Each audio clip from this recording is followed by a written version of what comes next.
discussions. In just a few minutes, Nordic correspondent Kirsi Heikel will be heading a discussion on the Nordic model and Kirsi. Mr. President, dear guests, society, welfare, democracy, equality, human rights. And we have also worked very closely with defense and security for a long time. But for the first time, we are going to be part of the same security arrangement, NATO. Ladies and gentlemen, we have excellent panelists sharing thoughts on this historic step. So please join me in welcoming Prime Minister Jonas Garciari, Speaker Matti Vanhanen, Program Director Katja Kreutz, and Program Director Björn Fegersten. Let's give a big hand.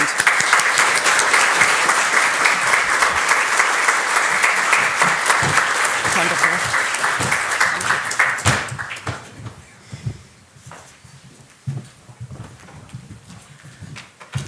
A warm welcome to you all. And I'd like to start by introducing you and asking a tiny question as well. Prime Minister Jonas Garciari, you have a very long experience in politics. You were Foreign Minister for 7 years, and you have been the leader of your party, Social Democrats, since 2014, and you've been Prime Minister of Norway since last October. But you said in an interview that you have devoted much of your political life to Norwegian-Russian cooperation. Why has it been so important for you? Well, I think if you are a Norwegian politician or a Finnish politician, you will be distinguished from other European politicians that you are bordering Russia. And if you border Russia, you have to acknowledge that you don't choose your geography. It's part of what is the heritage, and you have to interpret what is the strategic environment. And as we touched upon yesterday, bordering Russia means different things, because we have different experiences coming out of history. My view has been that with Norway's location with the Arctic and the Barents region, we had until 2010 a huge area in the Barents and Arctic Sea with what we called a disputed border with Russia, Soviet Union and Russia. And it was not an ideal situation during the Cold War to have a disputed border with Russia. And it was not with the Soviet Union, and it was not an ideal situation either with Russia. So seeking settlement on that has been a dominating theme in Norwegian foreign policy. And it happened on my watch from 2005 until 2010, that we were able to negotiate a settlement on this issue while we developed border relations, which was aiming towards something more of a normal border. In 1990, there were 4,000 people crossing the Norwegian-Russian border. It was the most closed border in the world, next after North and South Korea, actually. In 2010, there were 300,000 border crossings, far less than what you had in Finland. But we were gradually developing more of a normal relationship while being member of NATO. So with the current and past foreign minister of Russia, Sergei Lavrov, I met him more frequently than any other colleague, basically, in those years to negotiate that agreement. And we did a number of other things to facilitate our border relations, because for Norway's security, having what we call high north, low tension is such a dominant part of our national security. So I come from a background where foreign policy was my entry into politics. I became foreign minister in 2005 for 7 years. And of course then relations with Russia will always be a mainstay. I experienced that some of my colleagues in Europe after 1990 kind of looked away from Russia because there were other more important things happening in the world, and they had good reasons. But if you are a neighbor, you can never look away from your neighbor. Exactly. So that's the explanation, I think. Okay. Speaker Matti Vanhanen, you have also a very long experience in politics. You were our Prime Minister for 7 years, and you have also served as a Minister of Defense. Can I ask you about the past months? When did you decide that Finland should join NATO? I cannot answer that. It was the time was 8:15 in some morning. It was not so.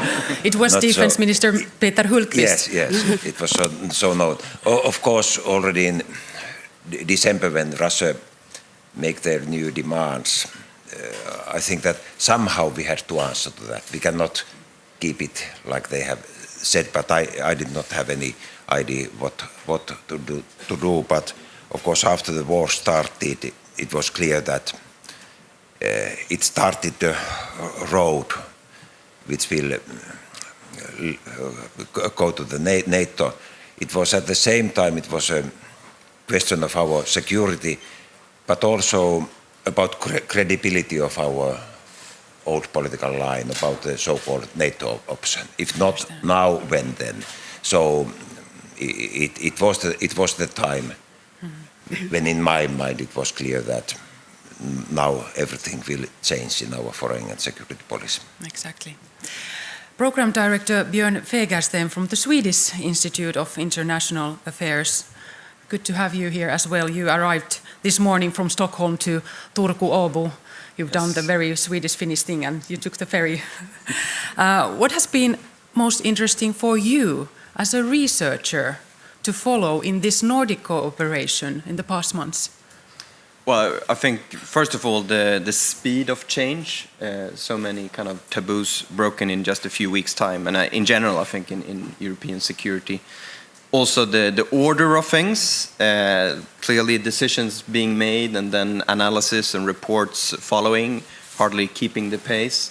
And then also the interconnected processes between our country. I mean, it's pretty obvious that Sweden was very much affected by the timetable of Finland. And I mean, usually you're 1 hour ahead of us, and I think a little bit more this time. Exactly. And Program Director Katja Kreutz from Finnish Institute of International Affairs. You have worked closely with Björn many years. You have been involved in very many Nordic studies just recently about Nordic cooperation and Nordic security. And you'd like to underline that the decision of joining NATO is historic and it is not historic. What do you mean by that? Thank you, Kirsi. Well, now when every state leader here has said that it's historic, I must, of course, as a researcher, beg to differ. So I would like to emphasize that Finland has for many years built different partnerships, bilateral, trilateral, multilateral, and in fact we have built a dense network of security and defense networks. So the step is maybe not as big as we think. So you can say, and I heard it said that we have been engaged with NATO, but the definitive date for marriage has not been settled. So we have been somewhere between, I think, non-alignment and alignment. So in that sense, I don't think it's that historic. What is historic, I think, is the pace with which the Finnish people and the Swedes as well perhaps changed their position, and they showed that they are knowledgeable, agile, and respond to the changing world. So I think that was really historic. Exactly. So let's discuss what was needed for the change and for that pace to be so drastic. The Nordic model, meaning the same values we share, we've been strong there, but we have had different solutions for security, but that changes when Finland and Sweden become members of NATO. Jonas, you have said that we needed the NATO framework in order to come together, like a canvas. Could you tell us more? Well, I enjoyed my evening with the President yesterday, and President Niinistö was saying something interesting, that he experiences that being a part of the Nordic family is a brand. And I think all of our countries experience that when you travel to the United Nations, you travel every continent, and you come from Norway or from Finland, you are associated with the Nordic. So it's a brand. Now, if we go on the inside of the Nordic, we see that it is extraordinarily diverse. I mean, these 5 Nordic countries have 5 different historic avenues. In my country, we call ourselves an old nation and a young state. We became independent in 1905, having been under Sweden, under Denmark. And if you go to each of these Nordic states, they have their different avenues. But we share these values, which bring us together and makes it very, easy to move across, either by ferry or by car. We marry, we work together.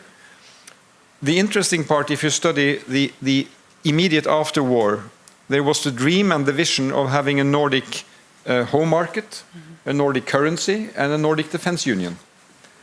And none of that worked. It was all simply, it did not work out for different reasons. Where we did succeed in the 50s was to have passport-free travel and the labor market that was open. And we really went ahead on social issues where we had similarities. Now we have a common Nordic market.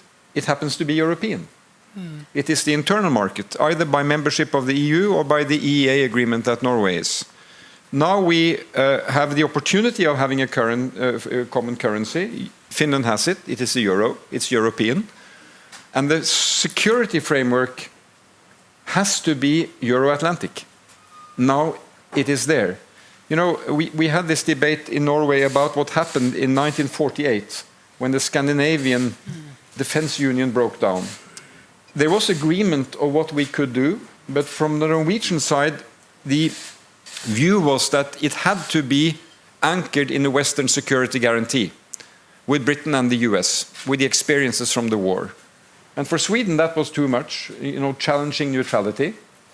And it led to, a great disappointment among politicians that it did not work out. Now, for the first time in modern history, we have the same framework available. And again, it is not strictly Nordic, it is Euro-Atlantic.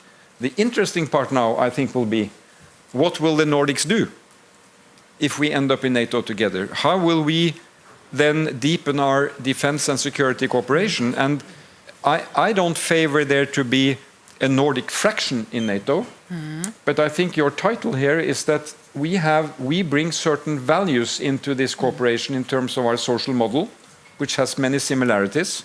Equality of rights, human rights, standards of society and living. These are security issues, in my view.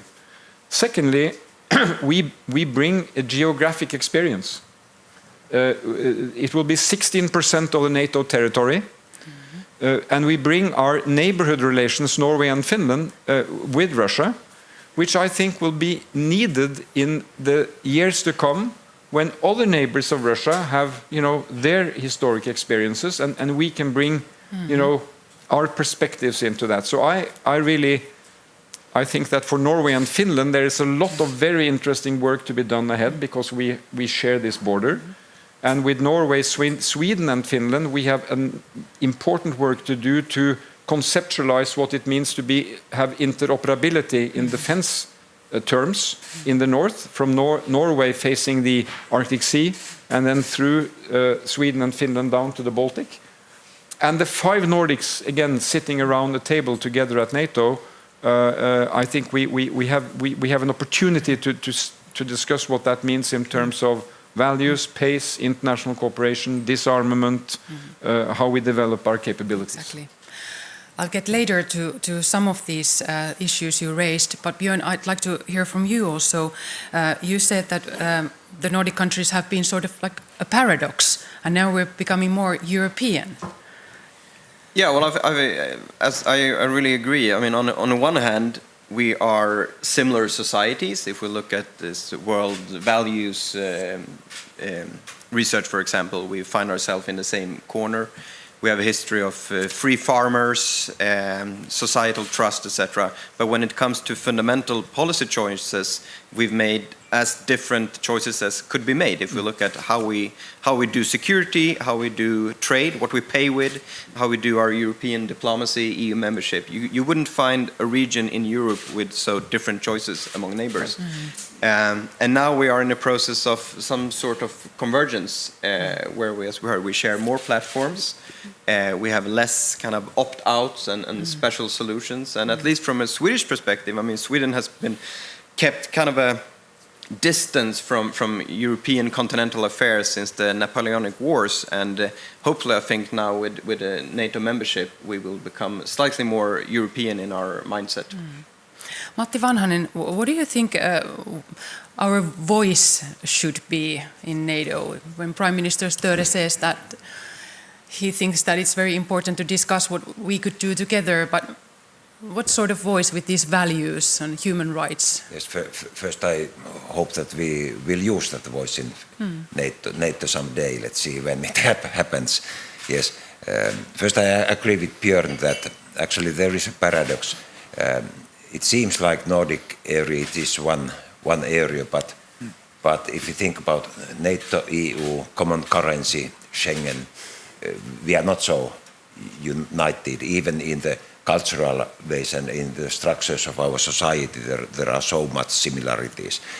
And one paradox is that we have during last weeks discussed so much about NATO, but it has been really positive that we have discussed about Nordic cooperation more than for decades, and it maybe tells something that we are at least preparing that inside NATO there will be some type of not the Nordic bloc, but something from our common culture and about our thinking, and I see it very positive that we are already thinking about what type of NATO identity Finland will have when joining NATO, and there are a lot of common interest within Nordic countries, and it would be most natural that we will have very close dialogue between Nordic countries. But the reality is that also we had to discuss about Nordic and Baltic cooperation also because it will be also the question which we probably will face as NATO members. What will be our responsibility from Nordic countries to Baltic states inside NATO? Okay. Katja Kreutz, I need to ask this question since you recently studied also the pandemic and the Nordic countries' different strategies in that. Do you believe that that was then and this is now? Yes, well, the pandemic is still ongoing, so yes, of course. It wasn't there back but the only different then. Strategies, yeah. Yes, the different strategies. I think there are many things we can learn from how the Nordics handled the pandemic. The interesting part was that there was no common Nordic approach. A lot of information sharing, a lot of personal contacts, more informal contacts raised, but no common Nordic approach. And some tensions between the Nordic countries, I think, also. And still, the amazing thing was, when I studied it with my research team, was that there was always still political trust. So everybody kept emphasizing that this is just a parenthesis, this will go, we will move on as before when this is over. So the political trust really is exceptional for the Nordics, I think. But then I think we should learn from the pandemic and focus on security of supply and crisis preparedness together. And this is something we can also now proceed with in different forums, not only within the Nordic institutional cooperation. Yeah. But I think we can learn from it and we will be better. But I was a bit worried about the crisis preparedness of the Nordics, especially because the crisis can take so many forms. It can be, now we had the classic armed conflict coming back to Europe, but it can take any number of forms, and that we must prepare for. Exactly. Prime Minister Störe, you have been discussing in your government also about it, that what we could do more in this situation, the potential outside the defense and security area. Could you give us examples? What do you think that, and your government thinks that we could do now more, the Nordic countries together? Well, first of all, I agree that the next crisis will not be similar to the last one, and I think in terms of general crisis preparedness, we should seize the opportunity to use that Nordic family, the close network, to go through these options. And I mean, there is so much cross-border that if they were, limited to what we did during the pandemic, let's see how we can, be better prepared and have contacts to avoid that in the future. Now, cyber has emerged on the NATO agenda gradually. It will be very key when we meet in Madrid in the end of the month. it's becoming a whole new dimension of the defense capability discussion. And this, I believe, is one of the areas that Björn mentioned, that where the Nordics actually have similar approach. We have similar vulnerabilities in our modern societies. We experience the same kind of cyber attacks on our local governments, on our businesses, on our industrial structures. And obviously we should look at, what are common preparedness strategies to deal with that. What I would welcome now in the Nordic family, and I think we should do it both bilaterally and also as a group, is to go through these modern challenges, modern threats, and see what is relevant to handle in a Nordic setting, in a bilateral setting. I think we are relaxed in the Nordic region now to say that we can do things at 5 and we can do things at 3. And I would think that, since we are Swedish, Finnish and Norwegian here, that the 3 countries here, sharing this northern landmass, have a number of issues to discuss, which now, where there opens a new opportunity with NATO membership. We have seen during the last 10-15 years much more coordination on defense, on procurement, on training. But if you have the full interoperability perspective, we had Operation Cold Response, the biggest NATO exercise this year, happening in Norway in March, 30,000 troops, 27 countries.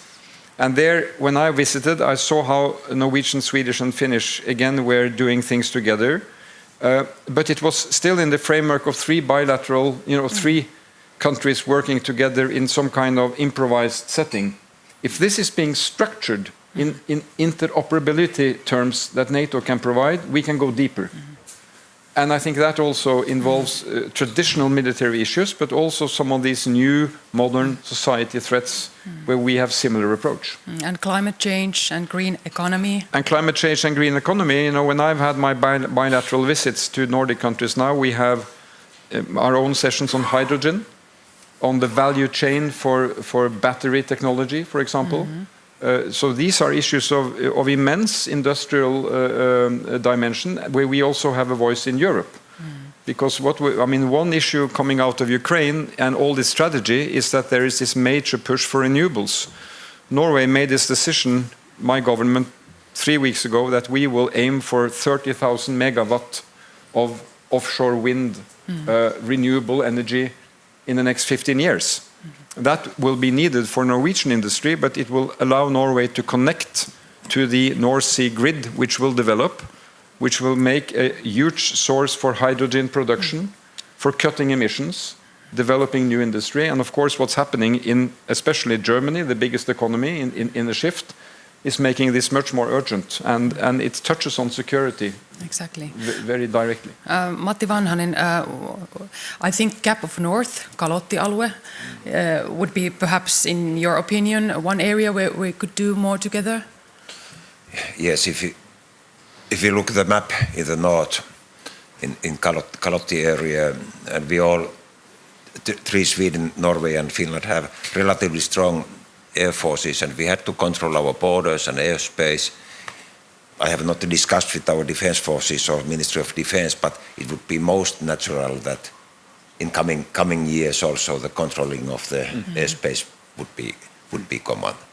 Now there are 3 air forces making the same job, so this will give a lot of opportunities, and that type of cooperation where we really do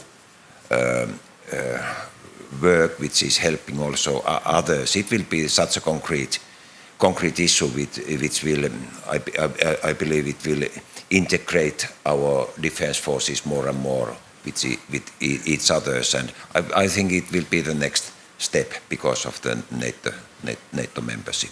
But then one implication will be that also in Nordic Council, we have here Nordic Council President Erkki Tuomioja here. The defense and security policy has been one kind of silent issue in the work of Nordic Council. Now this gives opportunity also in Nordic Council to put the security and defense policy to the table, and that will be maybe discussed in the coming autumn when the Nordic Council meeting will be held in Helsinki. Exactly. And Katja Kreutz, I know that you underline the need of so-called soft issues, meaning the issues that we common people, our friendships, our businesses, our shopping in different countries, these we wouldn't need any IT cards to show on the border. These kind of issues are very important to keep in these times as well. Yes, I think much of the Nordic cooperation actually comes down to ordinary people who have Nordic experiences, they know other Nordic people, they move across the borders. But I also want to highlight, as Prime Minister Störe did, the values. And when we are excited about a potential NATO membership, we must not forget the foundation of the Nordicness. And that's the free society, equality, rule of law, human rights. And so we must also keep emphasizing those issues. We also have threats against democracy in Finland and the Nordic countries. So we must constantly keep in mind that we need to work on our own soft values. And that's a wider security approach that we need to take. Exactly. Björn, would you like to add something? We could do more. Well, I think we could do more probably on our total defense concept. We, all the Nordic, have a kind of a whole of society approach to security, or at least a tradition of it. And now we are starting again, maybe from different starting positions. And this is something where we can cooperate with each other and also, I think, influence and have an impact on NATO and other organizations as well. It's definitely a good time for it, and it comes down to resilience of our, you talked about critical infrastructure, but also societal support for defense. But also, I think, relations between private-public. There's other sectors that are crucial today than perhaps 20 years ago in our society. So we need new formats also for cooperation with industry and the private sector. And I think this is something where we can learn from each other and perhaps also inspire other countries. Exactly. I need to ask one question about Norway and the EU. Norway is not a member. How long time have you got? I think I have a very simple question, but let me first explain to our viewers that Norway is not a member of the EU. You personally are in favor, and Norway joining the EU, and so is your party. But you lead a minority government, and the party you govern with and the parties that you get support from the parliament are against Norway joining the EU. So there is no point of me asking a question about should you or should you not. But let me ask this, could this be a question for the next elections? Could this raise this question? Well, I don't see that coming, as a major theme. I think, since you asked this question, let me take some time to explain. I mean, Norway voted against in 1994, and for a number of reasons. What we did agree on was to deeply integrate in the internal market and to cooperate with Europe on a broad whole range of fields. We are fully part of Schengen. We have cooperation on research, on defense, foreign policy, and the whole internal market. We traditionally implement more acquis from the EU than many EU member states because we have this open economy. So I think that has been a kind of a compromise. We seek this cooperation. We put up ourselves obligations. We pay a quite heavy fee to the new members of the EU in Central Eastern Europe on developing civil societies. So we participate in this cooperation, but we are not a full member. What will history show? Well, it may evolve as a theme, but it has to be, as you discuss in Sweden and Finland now on NATO, it has to be a clear response to a clear question. And for many Norwegians still, I think, they are more undecided now than before the Ukrainian war, but still the basic relationship, there's a majority that finds the present situation okay. And I favor every debate on Europe, on security, and we should have, I favored as foreign minister, more open discussions on foreign policy issues. It should not be an issue for closed rooms. We can manage that. But in these times with European challenges, I'm very aware that we have a responsibility not to enter into polarization of society. Our political debates, seeking to address the real issues, should try to steer away from depolarization in this specific time of the European history where we are. So I think we should have an open mind towards what may come in the future. I don't see, I mean, regardless of being in government with that or that party, you know, in the Norwegian setting, I think with the Social Democrats, our traditional partners are skeptical. For the Conservative Party, in favor of membership, same thing. They have partners who are skeptical. So we have, but the consensus is that, you know, let us seek on that basis a close cooperation. If that will open up, I think democracy will decide, and we can take that. Exactly. Matti Vanhanen. Yes, this gives actually a good opportunity also to Finnish public realize that Norway, as an outsider in EU, has implemented EU legislation more than many EU countries, and what is important, Norway is big net payer in EU. Some of the years has been bigger than Finland. But in real markets, in trade, actually, that Norway's outsider does not mean so much, but in the foreign policy, Norway is not in the same table. So I agree with you that somehow there should be more and more possibilities also in foreign policy to have a dialogue because I don't actually know the system so well. How much at the same time there is discussion about European and North Atlantic foreign policy in the NATO table and at the same time in EU table. And when we will join NATO, of course, we will be in both tables, and I wouldn't think that it would not be too difficult to integrate, not in practice but in real life, these two tables, so that either you are EU member or NATO member, the foreign policy, common foreign policy would be similar. Yes. Well, I welcome that the EU and NATO now can work more closely together, and you know, I think there's been great progress in recent years on that. Norway has always seen NATO as a political military alliance, so it's both political and military, and we need, among democracies, 30 democracies, debate on this. And the major feature of NATO is, of course, that it is transatlantic. But what is foreign policy these days? I mean, it is a traditional issues that you study and that we all try to address through our foreign policy. But what I see now, since February, is that there is this extraordinary emergence of security policy, climate policy, and energy policy. They come together. You cannot separate them. So what is on the mind of the German government now? It is the energy issue. Energy is about security, independence, about industry, about prosperity, about how society develops. And in any modern society, it starts with energy. You know, how can you fuel your economy? And when you shift energy source, there's always a potential shift of power and influence. And now we have this extraordinary push for renewables, which we have talked about for so many years, but now it's happening.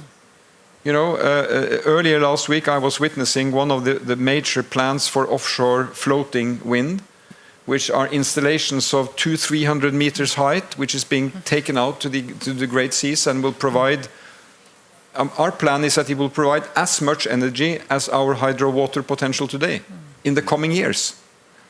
And Europe has to succeed this to reach its climate goals and to reach its energy independence from Russia. Okay. So this is bringing foreign policy right square into energy policy, and there Norway has a say. You know, what I hear from European nations is that, can we trust that your gas will be there? And I say, you can trust our gas will be there. But if we're going to continue with the gas, we all have to do what it takes on climate to get hold of that CO2 and get rid of it before it reaches the atmosphere. We have to do carbon capture and storage, not as a Norwegian project, but as a European project. And I see that in Germany, where the deputy chancellor comes from the Green movement, and he tells me, Robert Habeck, I advocated against carbon capture and storage. I now see that if we don't do it, we will not reach our climate targets. So it really brings together industry, climate, energy, security, and independence in a way which is really historic, and Norway wants to be square in the middle of that. Björn Fegersten, how does this sound to you, these issues coming to agenda? Well, on the EU-NATO relation, I think I've heard many times that Sweden's close partnership to NATO, and I guess this applies to Finland as well, is sort of a free-riding position. And I would argue really the opposite. We're paying almost all the costs and making our forces interoperable, but we're enjoying just half of the benefits. And I guess that's a mirror image to Norway's relations to the European Union when it comes to implementation of legislation, etc. But as we've heard, these are two organizations that are increasingly finding a kind of a division of tasks, also in the security field. Lots of overlapping interests when it comes to cyber, hybrid, etc. For example, the military mobility project of the European Union, making it easier to transport military forces and infrastructure across Europe, clearly to the benefit of NATO as well. And of course, as this with these synergies between organizations, we can capture more of the synergies the more platforms we share. So I mean, we are, from a Swedish perspective, we are very much in favor of Denmark opting in on the EU security domain, and of course we would be very positive and supportive if Norway at one point decided to join the Union. Okay, let's move on a little bit and talk about what we can learn from Norway. But I'd like to ask firstly from Björn, since Sweden and Finland have applied for NATO membership, and the question I get usually from Finnish people is that, oh, the debate was so totally different in Sweden and they discussed totally different things. But Norway's voluntary restrictions have been in a big role in the Swedish NATO debate. I was hoping you could tell us more. Yeah, well, I mean, the whole discussion was a bit paradoxical. It was also, on the one hand, very Nordic and also very kind of internal, and to some extent internal for the Social Democratic Party that had a kind of a tough decision to make and to implement. But on the Nordic side, of course, we followed extremely closely the Finnish process and the timetable. And we also very much appreciated the help from Norway and Denmark within NATO. So when it comes to these kind of self-imposed limitations or the Norwegian policy, that's something that actually the opposition in Sweden raised already in April as a model of a future Swedish membership as well, and the Social Democratic Party had it as part of their decision to vote in favor of NATO application, that there wouldn't be nuclear weapons or foreign bases in peacetime in Sweden. So that helped to kind of frame the issue in a Nordic way, and it helped to create a stronger broader Swedish coalition for NATO membership, for sure. Exactly. And Prime Minister Störe, you have 200 kilometers border with Russia, so the border is Russia-NATO border. Could you tell us what has been the key to low tensions at that border? Well, a couple of perspectives. First, there are very few bilateral sources of military conflict between Norway and Russia. When we are experiencing downturns in relations in the north, and I frame it this way: when the cold winds are blowing, not temperature but geopolitically, they normally emerge from regions far beyond the north. It comes from Ukraine, it comes from geopolitical tensions, from the Cold War, from different settings, and then we have to hunker down, and we have to live through that. But in the border relations on that border, basically there are no incidents that kind of create an armed situation. We have nuclear storage on the Russian side, 50 kilometers from our border. We have the biggest nuclear arsenal of Russia's deterrence a few kilometers further, with the submarines and so on. And then we have the huge oceans in terms of the Arctic and the activity. And Norway, as we say, we are NATO's ears and eyes in the north. It means the Arctic, the ocean perspective. So what is then Norway's approach to this? It's to say that it is not in the alliance interest to have increased tension around this. We want to have complete overview what is happening with Russia's deterrence, their submarines, their technology, their weaponry, We follow that very carefully on behalf of the alliance and with our allies. And we will continue to do so. We fly and we monitor what happens in the air, on the surface and under the surface. This is our main task. Now, you use the word self-imposed restrictions. I don't call it that. And I would salute Finland for the way I've discussed with the President that Finland is handing in an application which is clean. You join NATO, period, full stop. And then once you are a member of NATO, you take your decisions on how you develop that membership. Norway's membership of NATO is the same. We have no limitations to our membership. We are members. But we decide, because we are Norway, that we don't have foreign bases. We have allied training. So our policy is to welcome and prepare facilities for allies coming in training with us. And we do, a lot of our allies appreciate winter training, for example. The British and the Dutch, they can come to do really solid winter training. I met with one of the leading American generals. He was retiring, and he said, "You know, I did winter training in Norway, and I'm just starting, not stopping to freeze." You know, and I appreciated that because it is real quality. Yeah. So, and on the nuclear dimension, it was decided in the 50s. You know, we don't go for nuclear weapons on Norwegian soil. It's our decision. It's not written anywhere by a treaty, but it's our decision. And the way we exercise and where we exercise is also our decision. So when we did cold response in March, and the Chief of Defense, Mr. Kivinen, you know, you were up there in the north training, but we don't do that hard on the border of Russia. There's no reason why we should do that. And we tell our allies, you know, we can exercise our relevance in the north without being a force for increasing the tension. That's why I coined as policy for my foreign policy was to say high north, low tension. Exactly. And one dimension of that is that NATO is there. And there is this combination. We used to say that we have deterrence and reassurance, but they are not two different things. We do deterrence in a reassuring way, which means, and I think this is a quality of Finland as well, it means that we are long-term, predictable and reliable.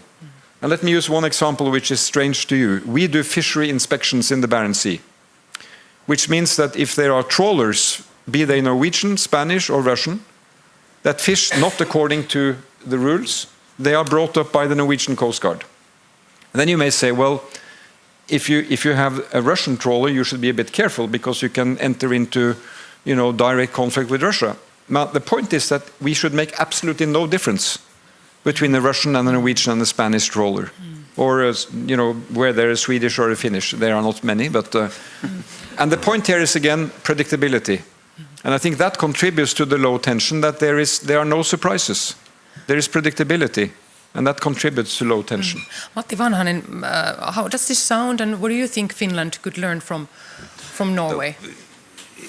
Yes, we have discussed quite a lot in Finland about Norwegian model in NATO, and I think that that model should be understood like Prime Minister just explained it. So we are joining without any limitations as a full member, and then during the membership we will think about these issues. And I think that Norway has strong self-confidence. The way how you talk about low tension in North, it's not any Finlandization. It is self-confident, and I think that we should also learn as a NATO members. We had to think about our position. The border with Russia, it will stay. There will be in coming decades a lot of issues which we had to deal somehow with Russia. Norway got, is it almost 15 years ago, you got an agreement with Russia about those open border in the ocean in the north, and it might be maybe the last big agreement made by Western countries with Soviet or Russia. And congratulate that you were able to negotiate that agreement then. So maybe the lesson to learn from Norway is the self-confidence to think about your own position, trust to your own thinking, independently, with cooperation and trust with NATO partners. Prime Minister. Well, thank you for those. I find those words reassuring. And let me say that, I have always studied Finland's way of dealing with that relationship as a great source of inspiration, because it's all about what are your opportunities? How do you seize those opportunities? And I think one lesson we have learned is that when there is an opportunity to move forward in cooperation, you should seize it. When the opportunity is not there, you should stay calm. And now we are going through years which will be very limited, very restricted. We have a totalitarian regime in Moscow that is breaching so many fundamental rules. It is limiting our potential for cooperation fundamentally. But it is the same people with whom we negotiated this agreement 10 years ago. And I remember, why was that possible after 40 years? We had 170,000 square kilometers disputed. And I often refer to the fact that in August 2008, Russia waged conventional war on Georgia, a country of 4 million people. And 1.5 years later, they concluded a very sophisticated modern agreement with Norway on delimitation, another country of 5 million people. Now, why? That was another phase of Russia. And I remember the Financial Times wrote at the editorial place, this is also Russia. It can do this kind of agreement. And when I was summing up with Foreign Minister Lavrov, why did we in the end agree? And we agreed there were kind of 3 main principles. First, both states had control of their territory. And that was not, after the Yeltsin years and the Putin years, that was the beginning that Russia had full, from central government, and they could address these kind of issues. Secondly, there was a common interest that the delimitation would serve both states. And thirdly, there was trust among negotiators politically and the technicians. So that border was actually divided 50-50 down to the square kilometer. But that's only the first part. The second part is, how do you draw the line? And the line was drawn in accordance with the most modern principles of law of the sea. And that served our interest, and it served Russia's interest. And I agree with you, Prime Minister, that, striking such a... Former. Well, but, it's a good tradition to always call a Prime Minister Prime Minister. I hope that will be maintained for me as well. Exactly. But the point is, former Prime Minister, that that this was an agreement that then served both countries' interest. Yes. And I think you are right that striking such an agreement today, of course, quite a different ballgame. I have a couple of questions left before we take the questions from the audience. And Katja, I was wondering if you could, what do you think about what we can learn from Norway, or what kind of change will it be when Finland is joining NATO and we're so used to defending ourselves? Well, exactly. I think this is one point that we can learn from Norway is as a potential future NATO member, we can learn how it is to have a division of work. So in Finland, we have been used to defend ourselves in air, land, sea, and trust ourselves. And now we have to change the mindset to divide the workload. And perhaps we don't need to invest in all of these materials as we have before. And it might be difficult for the Finnish population to rely on others, so it will probably take time. So I think this is one issue, the division of work and how it is to be the ears and eyes of the alliance up north. Secondly, I also think that we haven't spoken much about NATO and the internal dynamics and structural forces that reign in an organization like NATO. So I think Finland could benefit from Norwegian and Danish, of course, experiences of NATO as a social theater. How do we advance our policies there alone together with others? Because these structures and forces operating in NATO are not very visible to the outsiders. So I think this is pecking orders, who you can, 30 member states now, but not everybody is of equal value, to be honest, and we know that. So I think Finland has a lot to learn from Norway. So to summarize, what can we give to NATO?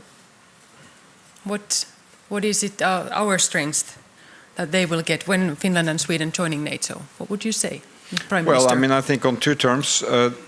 Again, I always repeat now during these last weeks, the Nordics are a threat to none. Finland is threatening none. Norway is threatening none. We seek security by having our own house in order and hedging with other allies. So that's the first dimension. So there are two issues here.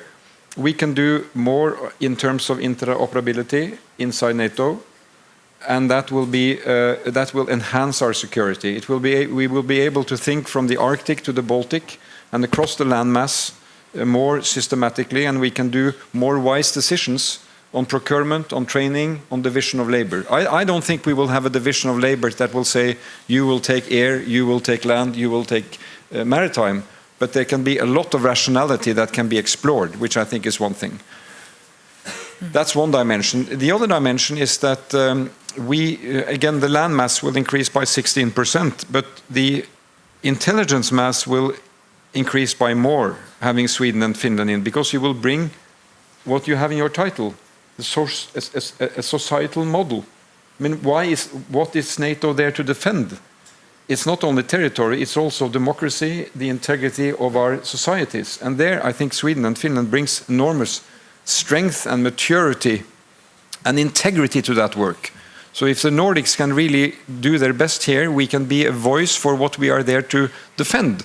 And we know that among the NATO countries, I would not name any, there can be changes in the years to come. They have elections, they may have people coming in with different values. And in that perspective, I think, having that Nordic region with its value base will be very important in what is a political military alliance, namely also a political alliance. Yes, of course, to us, the joining NATO and also to Sweden is a question of security. But I think that its global message is that we are not going to make compromises with sovereignty and freedom in the world. So it maybe brings something to NATO also in this situation of Russian war in Ukraine. So Russians should realize that to us this is enormous big decision what we are making both in two countries, and it's very strong message that we should in world follow the agreements, take those serious, not breaking them. It should be the way also in future. Björn, I'd like to hear what you would say. Well, I would hope that this also, if we become members now, that will accelerate and deepen Nordic defense cooperation as well. I mean, it's well known that the fact that Sweden and Finland want to be non-aligned has put some limits on Nordic cooperation, and also the fact that Norway and Denmark are already allied and puts some limits to what they can do with non-allies. And once everyone are allies, the sky is the limit. And I think there's much we could do on.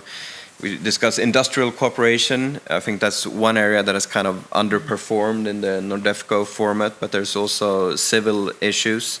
But I also think it could unlock cooperation and our kind of common stance in other areas, be it the European Union, the United Nations, or other more club-like. There's discussions of T12, of tech-savvy democracies cooperating. These are also areas where we would benefit from more coordination, and I think NATO membership will be one platform to kind of deliver that coordination. Interesting. Katja?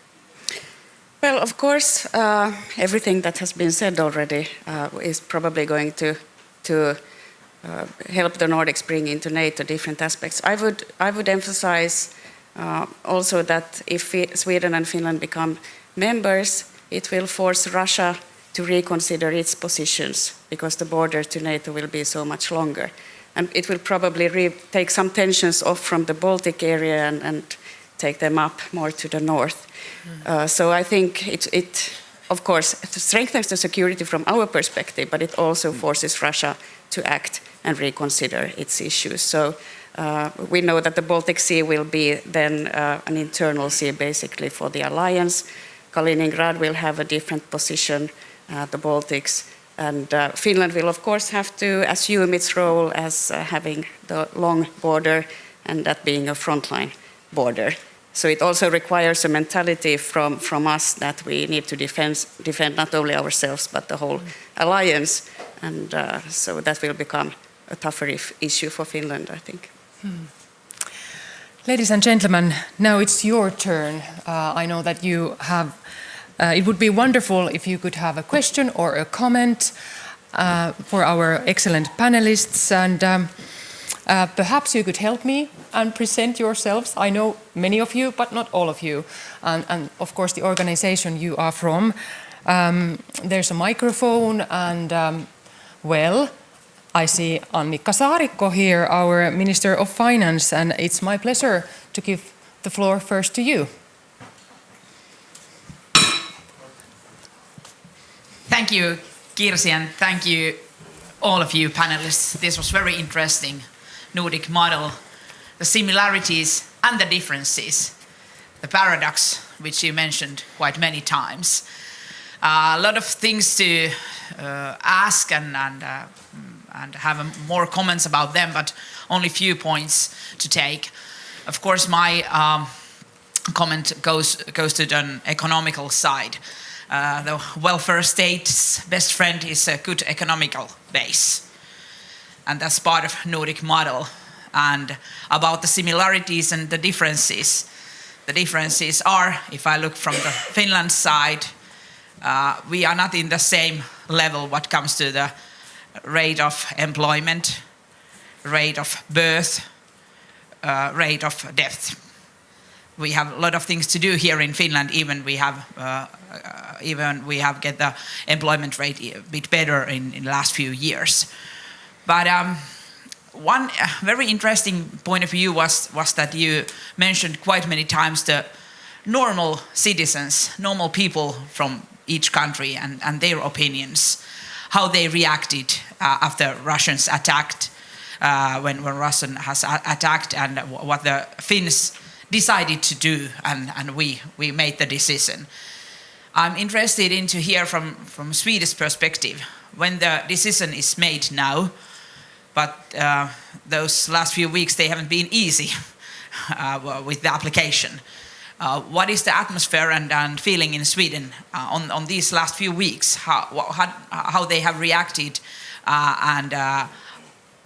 because the process was different, as you mentioned, and the discussions were so deep inside of the Social Democratic Party. That's one of my questions. And then the other one goes to the northern Finland. There is a famous song, Go West. Petteri, you used that in your meeting and in your Congress last weekend, and that's a good way to go west, but it's also very important to go north. And I admire the way how you have combined the economical side and the business sector and the security policy, what comes to the northern part of Norway and also the northern part of Sweden. And we have to learn a lot about that. Is there some new perspectives what we should do here in Finland if we look at the northern part of our country and all the possibilities which we have there? And is there any new ways to do something common, not only in the defense policy and security policy, but also in the business and economical side? Thank you. Thank you so much. And there are many hands, which is wonderful, but let's keep our answers pre-fish, if that's possible. Björn. Yeah, just on the debate. Obviously, the impression was that it was very fast process. The numbers changed, of course. The support for NATO membership. What was interesting was that the numbers was very much higher if Finland decided to join. So it was very much connected to the numbers or the decision made in Finland. Then of course it was like a sudden stop. We thought we were running into this organization, and now we're kind of standing and waiting. And we'll see how it will play out when we have elections coming up in September. I wouldn't see that it would be a big issue for the election. There's two parties that was not in favor. We'll see how they will play this out. But of course, if this process will lead to if we see suggestions that we should regulate our free press, for example, that would be extremely unhelpful for the kind of public support. But for now, it's very strong in Sweden, for sure. Okay, perfect. Yes. Well, I will touch on the northern part that you say. I think the potential is considerable. And from Norway's part, you know, maintaining Norway sparsely populated is a very fundamental objective of our policy. And there's a challenge in the north. You know, the population of Finnmark is about the same as it was 50 years ago in terms of numbers, whereas Norwegians, we are increasing. So there we have a challenge. We have to really look into the measures of how we stimulate and provide, you know, opportunities for work, welfare, people moving, people not moving out, people moving in. But thinking now about coming together in NATO, there is so much infrastructure in Norway, Sweden and Finland that goes north-south. And we have potential east-west, west-east in energy, in transport infrastructure. You know, it takes, we have railway discussions about, you know, how do we develop railway infrastructure in the north. We have that individually in each country. But some of the most interesting prospects is seeing a railway going from Rovaniemi to Tromsø or going all the way up to Kirkenes and what that may unleash as the Arctic opens up. So now that we probably are into a pause at best with Russia, you know, many of these issues which we had on the agenda 10, 15 years ago, we simply have to put them aside. And I am trying to tell my government apparatus that a lot of the measures we had to develop our cross-border relations with Russia, let us shift the focus and do it with Sweden and Finland. Because there's a lot we can do. I mean, if you take Sweden, you have Kiruna, Narvik. So you have from the Baltic and you have a land crossing coming out to the Atlantic, which is absolutely of great interest. When the Arctic opens up and you can sail from Japan from Yokohama to Rotterdam and shorten the distance and energy use by 40%. What will that happen as this opens up in terms of opportunities also for our countries? So we should set that agenda, and when we can do it inside the security framework, because we are all three of us in NATO, I think it adds to the momentum, which can be very exciting. Okay. Next question. Chair of Foreign Affairs Committee, Jussi Halla-aho, please. There's the mic. Yes, thank you very much. I have a question to Prime Minister Störe. You said that in your opinion there should be no Nordic fraction in NATO when or if Finland and Sweden join NATO one day. But you also said that our countries should promote Nordic societal values within NATO. It seems to me that the strength of NATO in part lies in its strong focus on its single function, that is mutual military defense. Are you not concerned that an attempt to transform NATO into a more political or value-based alliance could actually weaken its unity,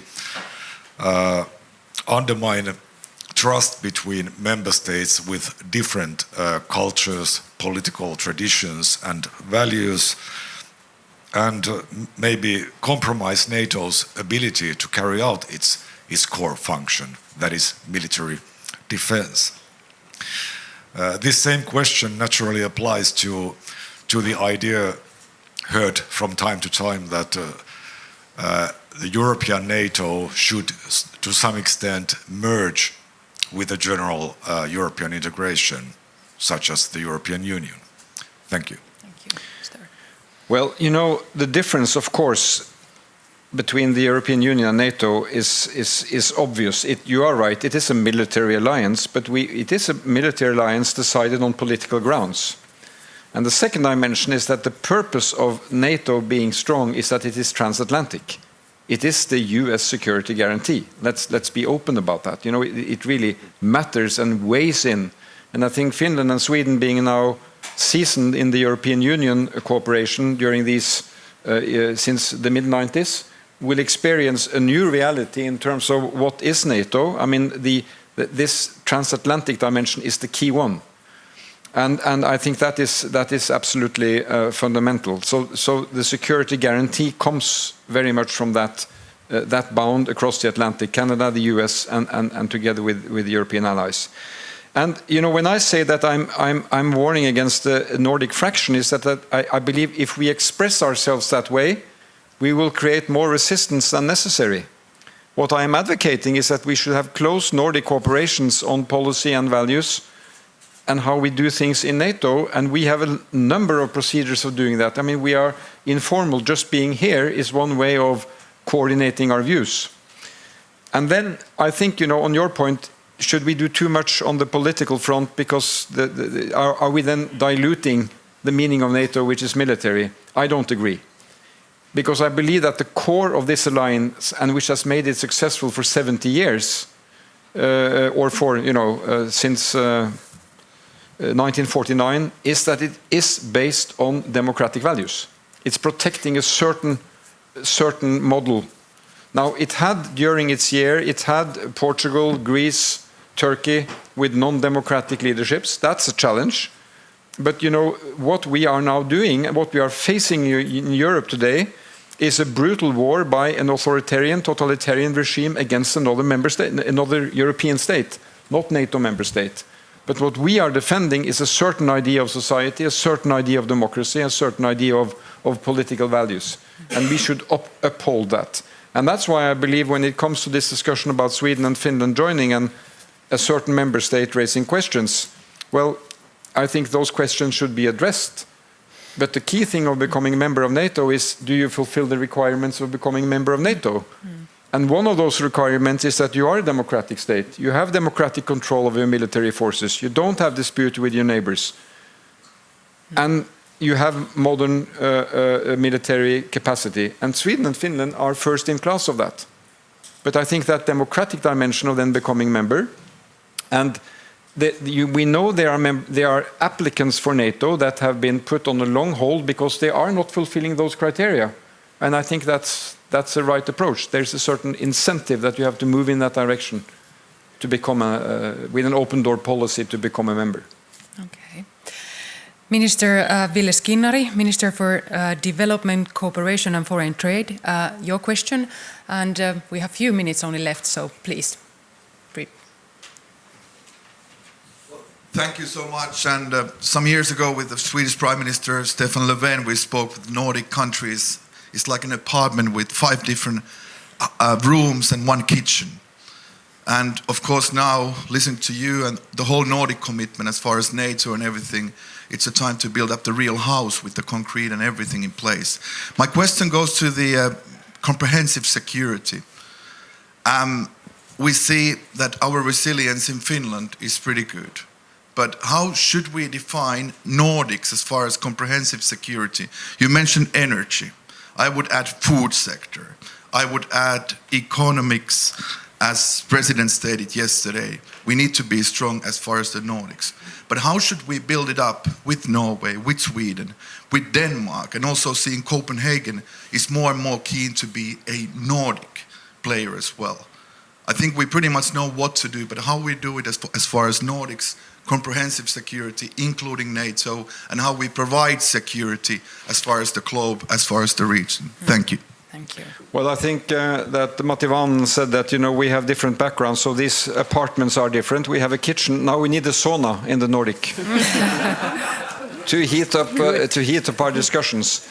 I think, Minister, your point is good. And I think that, the Nordic democracies are in a position to enlighten what it means to have modern security, which ranges from the hardcore military protection of your borders to deal with the new threats. I mean, Finland, we have countries who are moving ahead on cyber, Estonia, Finland, we do so in Norway. But this broader protection of what security means and resilience means, food security, access to medicine. We discovered that during the pandemic, the number of vulnerability we have from lack of drugs. Does that mean that every country will start producing drugs? No, that's not the way to go, but stronger cooperation. I was health minister for a year, and I was frustrated to see that we continue to purchase medicines to our hospitals one by one, and we are being played by the medical industry. We could get access to cheaper medicine if we bought medicines as 5 Nordics. One example. So I think here the Nordic countries having similar societal models can raise these issues of what modern resilience means.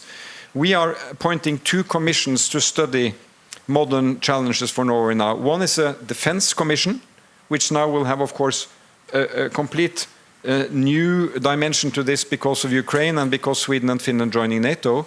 But we also have one what we called beredskapskommission, which is on the broader notion on what total resilience means. And there are no countries closer to us on addressing those issues than the Nordics. And I think Secretary General of the Nordic Council of Ministers here, this is a perfect agenda for the Nordic cooperation to take that forward. And when we do that in the Nordic family, we can then bring it also with very elaborated positions into the European Union framework and to the NATO framework and to the United Nations framework. Matti Vanhanen, would you like to add something? No. Okay, Katja, this is something you spoke earlier also. Well, I wanted to say already before to the question on the High North that if you want investment and people to move there, we know it's good to keep in mind that we shouldn't close the borders every time there is a crisis. It's been now a repeated affair. First, 2015, at the alleged refugee crisis, we closed borders in the Nordics. Then when some criminality between Denmark, Sweden, and now with the pandemic. So the open borders are a requirement for investment and people to move there. So just a short addition to that. Björn, would you like to add something? Yeah, well, I agree, and it's interesting you raised the role of the economy, and I think this is also a challenge for the Nordic countries that on the one hand has a need for more perhaps economic resiliency, and on the other hand we are free trading nations. We are very much dependent on trade, in and outgoing trade, and some of the agendas, the more continental agendas of economic sovereignty, etc., would cost our economies dearly. So we need to find a balance there, and I think it's many sectors that are affected, like access to rare earth minerals, etc. And some of these discussions will take place in NATO, some in the EU, and others in more kind of club-like settings or in bilateral relations. But we would really benefit to have more of a joint Nordic discussions about this, the resilience of our economies. Prime Minister Störe, we have only a couple of minutes left, so just my final question to you is that you have such a long experience in politics. Would you say that the Nordic relationships are now closer than ever in your career? In my career? Yeah.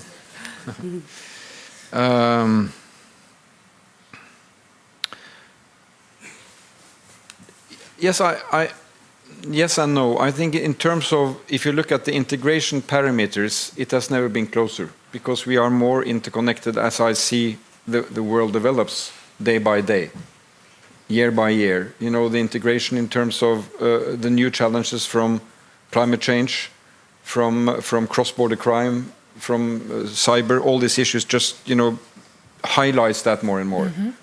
Are we doing the optimal version on the political front? Well, I think there's still work to be done. Because, although I acknowledge and favor what we do on the European setting, and as we said at the beginning of this session, it was the European setting that brought us together in markets. It's the European Atlantic setting that brings us together in security. But I maintain the view that although we are in European and transatlantic relations, we can do more as Nordics to bring positions and opinions and wise proposals to those tables without challenging allies that we are fractioning. Because, if you look at Europe today, there are a lot of fractions going. We all appreciate that Berlin and Paris talk well together, and there are regional settings around the world, so we shouldn't be shy about having this Nordic. So I think in terms of integration that happens more than ever. In terms of political integration, we could do more. I can tell about Nordic Prime Minister meetings. We could speak and speculate from everything, but always when we asked about from Norway, Denmark or Iceland about something what was maybe speculated in NATO meetings, they were silent. Now this will change. Okay. But you said that there's much to be done, so let's get back to work. I thank you so much for this discussion. Wonderful that you were here. Ladies and gentlemen, why don't we give a big hand to our panelists?